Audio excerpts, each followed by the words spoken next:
crowd. Yes. Okay, are you ready for this? We're ready. Okay, imagine 1964. I'm 4 years old in Jacksonville during a Hurricane Dora. I'm with my family under the TV trays. I can hear the wind and the shingles and the rain and the trees. And we're all under the TV trays because that's what we did. And the candles because the power is out. And I looked up at my mother. I'm 4 years old. I said, Mom, I know what I want to be when I grow up. She said, what? I said, a Canadian. So, cut to 18 years later, and I've been trained as a TV reporter, and they have no jobs. They say, you want to be a TV weatherman? I said, I don't even know all 50 states. I mean, I knew we had 50. I just didn't know where they all were. Right. You know, Michigan has 2 parts. I know. So they're like, you know what? We can teach you the states, but you have communication skills. And kids, if you're listening, learn those. Debate class, speech class, acting class, Toastmasters, argue with your parents. Just get some communication skills because that will take you farther than a meteorology degree ever will. Yeah. So make sure you get those. So I end up in Roanoke. The great blizzard of '83, I'm there. The great flood of '85, you can Google them, I'm there. Then I go to Biloxi. Now here's the thing about Biloxi. Biloxi's here. New Orleans is over here with the weather office.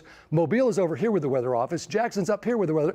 There's no weather office in Biloxi. So I'm calling Slidell and I'm saying, hey, do you guys want to issue a flood warning? Because it's flooding. Duh. That's where I learned to say, you know what? There's not an official word out from the National Weather Service, but you might want to at least consider yourselves hot, even though the heat advisory isn't for you. Right. That's where I learned that, because in Biloxi, you pretty much had to saddle that horse yourself. And that's where I got that from. So now I come to Houston. Thank goodness. Loved it. Great time at 13. Better time at Channel 2. This was perfect. Not much happened in the 90s except this.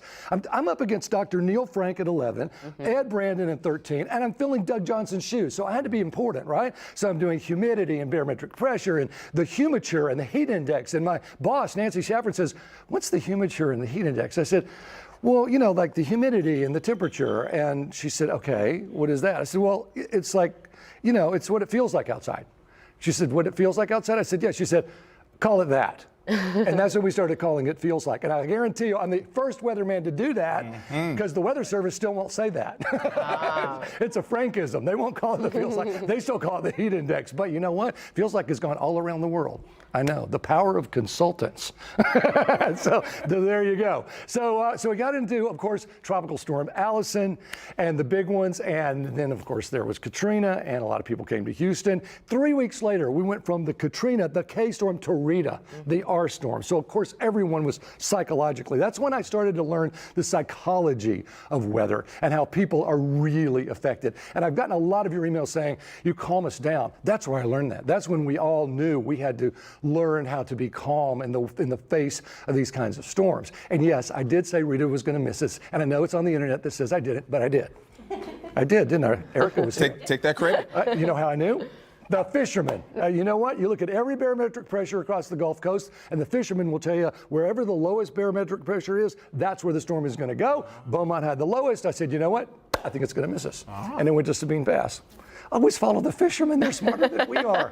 I know. And so then we get, of course, into the drought years and the flood years and the Ike helicopter tour, which was fantastic. But you know, it was people saying, what happened? Satisfying your curiosity and giving us all hope that we had a place to come from after Ike. That's what that was all about.